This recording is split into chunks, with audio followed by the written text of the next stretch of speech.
자, 저희들 이제 재무 파트 77번부터 한번 또 해보도록 하겠습니다.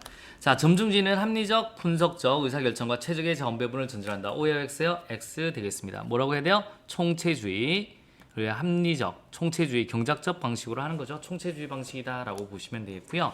총체주의는 계획예산과 연기준 예산 같은 예산제도 개혁을 설명하기에 적합한 이론이다. 맞습니다. 계획예산, 연기준은 총체주의 방식이고요.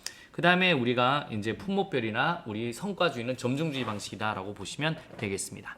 총체주의는 예산을 결정할 때 대안을 모두 고려하지 못한다는 것을 전제한다. X 되겠습니다. 점중주의가 그래요. 점중주의가. 총체주의는 다 본다라고 보시면 되겠습니다. 점중주의는 거시적 예산 결정과 예산 삭감을 설명하기에 적합한 이론이다. 여러분 X 되겠습니다. 그래서 점중주의는 거시적 예산 결정과 예산 삭감을 설명하기에 부적합한 이론이다. 적합하지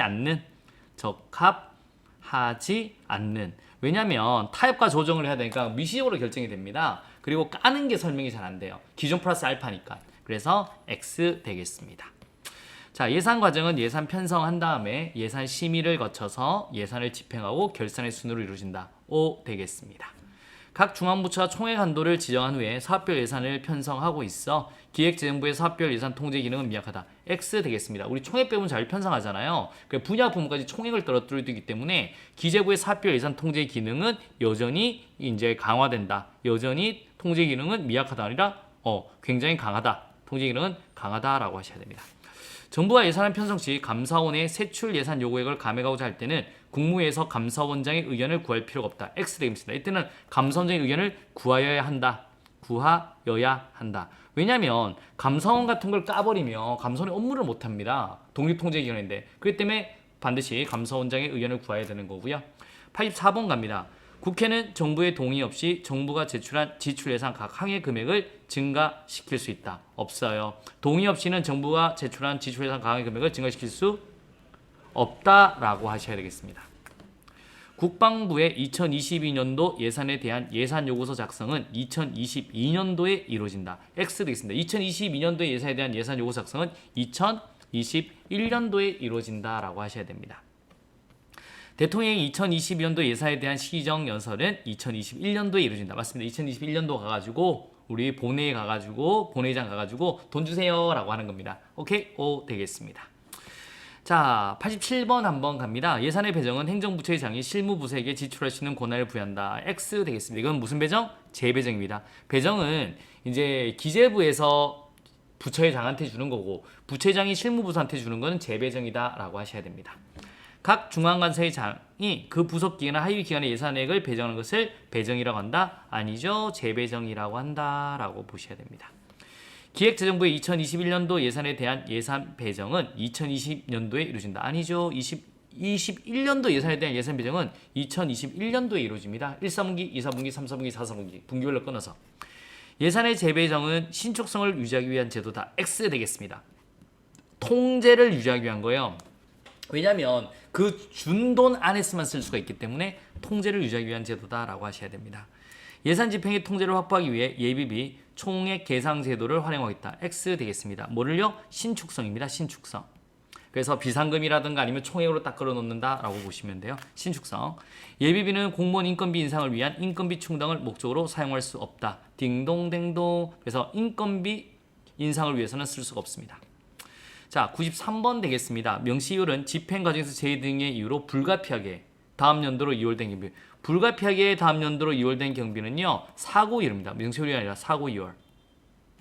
자, 예산의 전용을 위해서 정부 부처는 미리 국회의 승인을 받아야 된다. X 되겠습니다. 여러분 이용 같은 경우는 미리 국회 승인을 받아야 되지만 전용 같은 경우는 기재부 장관의 승인만 받으면 돼요. 그래서 이제 국회 승인을 받을 필요는 없다. 받아야 한다. 틀렸습니다. 아시겠습니까? 그래서 이건 기재부 장관의 승인이라고 하시면 되고 그냥 이걸 국회는 승인 필요 없고요. 기재부 장관의 승인을 받아야 한다. 이렇게 바꾸셔도 됩니다. 오케이? 이렇게 보시면 되고 계속비는 재정 통제를 위한 제도다. X 되겠습니다. 뭐라고요? 신축성인 거죠. 신축성. 1년을 넘어서 쓸 수 있으니까. 수입 대체 경비는 신축성을 유지하기 위한 제도다. 딩동댕동 되겠습니다. 오케이. 그래서 경비 추가로 드는 거는 추가로 드는 수입으로 대체라는 겁니다. 예산의 이체는 예산 통제를 위한 제도다. X 되겠습니다. 여러분 우리 신축성을 위한 제도다라고 하셔야 되겠습니다. 자, 갑니다. 이제 98번입니다. 결산은 한 회계연도의 수입과 지출 실적을 예정적 개수로 표시한다. X 되겠습니다. 확정적, 결산이잖아요. 예산이 예정적이고 결산은 확정적이다 라고 보시면 돼요. 확정적 개수로 표시한다. 정부는 감사원의 검사를 거친 국가결산보고서를 국무회의에 제출하여야 한다라고 보시면 되겠습니다. X 되겠습니다. 보통 국가결산보고서를 국무회의 심의, 대통령 승인 받고 감사원에 가는 거예요. 그럼 감사원의 검사를 거친 국가결산보고서를 국회에 제출해야 되죠. 국회, 국무회의가 아니라 국회에 제출해야 된다라고 보시면 되겠고요. 국회는 감사원이 검사를 완료한 국가결산보고서를 정기회 기간 중에 심의 의결을 완료해야 된다. X 되겠습니다. 정기회 개시 전에 해야 돼요. 왜냐하면 정기회는 그 다음 연도 예산을 봐야 되기 때문에 개시 전에 심의 의결을 완료된다. 국회법에 나와 있습니다. 감사원의 2021년도 예산에 대한 결산검사 보고서 작성은 2021년도에 이루어진다. 여러분 X 되겠습니다. 2021년도 예산에 대해서는 결산검사 보고서는 2022년도에 이루어지죠. 아시겠습니까? 갑니다.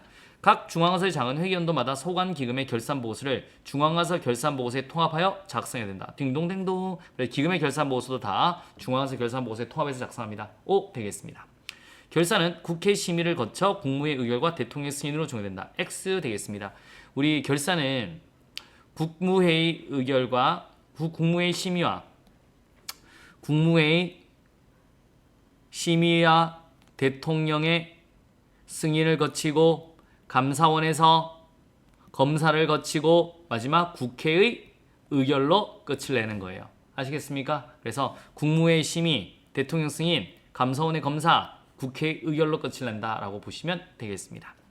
세계 잉여금은 일반회계 특별회계가 포함되고 기금도 포함된다. X. 기금은 포함되지 않는다. 포함되지 않는다. 상식적으로 생각 한번 해보실래요? 왜냐면 세금은 1년에 왔다 갔다 하는데 기금은 남으면 쟁겨두면 되는 거예요. 그리고 기금 운용해서 쓰는 거잖아요. 그러니까 세계 잉여금에 포함되지 않습니다. 아시겠습니까? 쟁겨두면 되니까. 세계 잉여금은 적자 국채 발행 규모와 부의 관계이며 국가의 재정 건전성을 파악하는 데 효과적이다. X 되겠습니다. 부의 관계가 아니라 약간 양의 관계에 있어요. 왜냐면 국채를 많이 발행해 놓으면 기본적으로 남을 확률이 많거든요. 근데 반드시 그런 건 아니고 국가 재정 건전성을 파악하는 데는 효과적이지 못하다. 이유는 자 봐요. 제가 1000만 원 나갈 거 생각해서 500 버는데 대출을 500 받았습니다. 그런데 제가 800 썼어요. 그러면 200이 남잖아요. 그렇다고 내가 재정 건전성이 좋은 건 아니잖아요. 왜? 500 대출 받아가지고 200 남은 거니까. X라고 하시면 돼요. 세계 잉여금은 결산의 결과 발생한 세계 잉여금을 전액 추경에 편성해야 된다. 아니죠. 전액 편성할 필요는 없습니다. 저희가 이제 이 법령특강 때 세계 잉여금 쓰는 순서도 한번 했거든요. 그것도 한번 정도 봐두시면 좋겠습니다. 자, 107번 되겠습니다. 단식부기는 현금의 수지와 같이 단일 항목의 증감을 중심으로 기록하는 방식이다. 맞습니다. 딩동댕동. 단식부기에서는 개정 과목 간의 유의적 관련성이 있기 때문에 상호 검증을 통한 부정이나 오류 발견이 쉽다. X 되겠습니다. 이건 복식부기예요. 복식부기. 자, 단식부기는 하나의 거래를 대차 평균의 원리에 따라 차변과 대변에 동시에 이루한다. X 되겠습니다. 이거는 무슨 부기? 복식부기다라고 보시면 되겠습니다. 발생주의에서는 미수수익이나 미지급금을 자산과 부채로 표시할 수 없다. X 되겠습니다. 표시할 수 있다. 그래서 받을 돈 있으면 플러스로 잡아버리고요. 줄 돈 있으면 마이너스 잡아버립니다. 그래서 X 되겠습니다. 단식부기는 발생주의 회계와 복식부기는 현금주의 회계가 서로 밀접한 연계성을 갖는다. X 되겠습니다. 단식부기 맞죠? 현금주의, 복식부기, 발생주의, 복식부기 이렇게 가셔야 되는 거예요. 이렇게 관계되어 있다라고 보시면 되고 재무회계는 현금주의 단식부기 회계 방식, 예산회계는 발생주의 복식부기. X 되겠습니다. 바뀌었어요. 재무회계가 발생주의 우리 이제 발생주의 복식부기고요. 예산회계가 현금주의 단식부기 방식입니다. 그래서 X 되겠습니다. 결산보고서는 결산개요, 세입세출 결산, 재무제표, 성과보고서로 구성된다. 결산개요, 세입세출 결산, 재무제표, 성과보고서 여러분 오케이 이렇게 보시면 되겠고요. 그 다음에 중앙결산, 중앙정부 결산보고서상의 재무제표는 재정상태표, 재정운영표, 현금흐름보고서 X 되겠습니다. 여러분 여기서는 뭐라고 적혀있냐면 우리 보세요. 여기는 순자산 변동표가 들어가야 된다라고 보시면 돼요. 그래서 현금흐름보고서는 보류됐다가 이제는 안 해요. 순자산 변동표다라고 보시면 돼요. 순자산 변동표. 자, 재무제표는 거래가 발생하면 차변과 대변 양쪽에 동일한 금액으로 이중 구입하는 단식부기 방식이다. X 무슨 부기? 복식부기 방식이다 라고 하셔야 되겠습니다. 자, 이제 예산제도 한번 가요. 이 연기준 예산제도는 미국에서 공무원의 부정부패를 막고 행정의 능률을 향상시키기 위해 도입됐다. X 되겠습니다. 품목별 예산이에요. 품목별 예산. 자, 품목별 예산제도는 지출을 통제하고 공무원을 하여금 회계적 책임을 쉽게 확보할 수 있는데 불리하다. X 되겠습니다. 유리하다라고 보시면 돼요. 유리하다.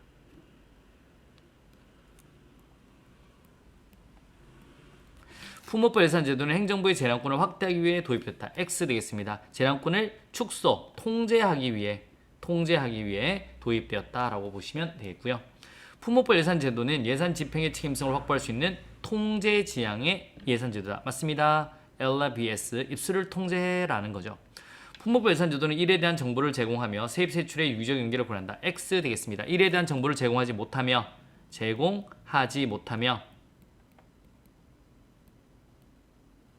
세입 세출의 유지 연계를 고려할 수 없다. 고려하지 못한다.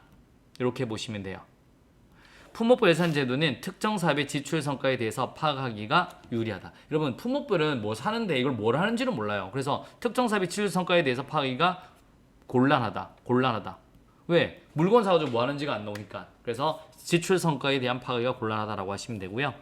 거리 청소, 노면 보수 같은 활동 단위를 중심으로 예산 지원을 배분한다. 계획 예산 X 되겠습니다. 이건 무슨 주고요? 성과주의 예산 되겠습니다. 성과주의 예산. 중간 산출물 중심이죠. 이렇게 보시면 되겠고요.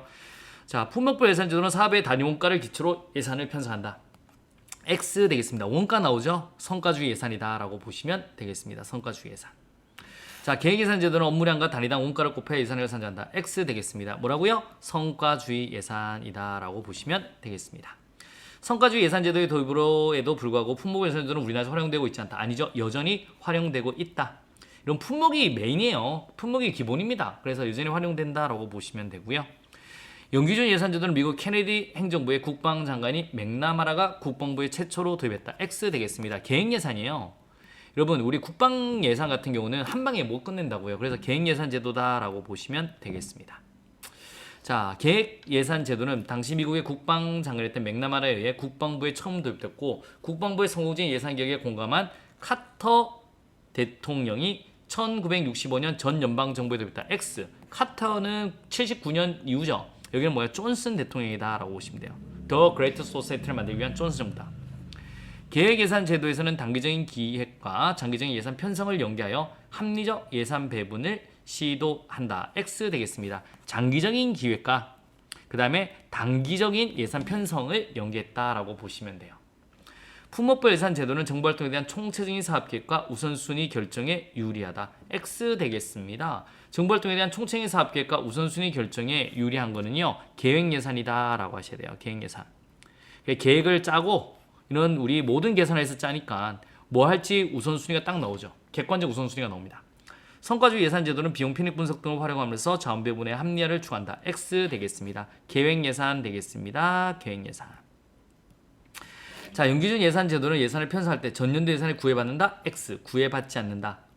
그래서 제로베이스에서 보는 거죠. 구애받지 않는다라고 보시면 되겠습니다. 연기준 예산제도는 합리적 선택을 강조하는 점중주의 방식의 예산제도다. X 되겠습니다. 합리적 선택을 강조하는 총체주의죠. 싹 다 보고 나서 계산하니까 총체주의 예산 방식이다라고 보시면 되고요.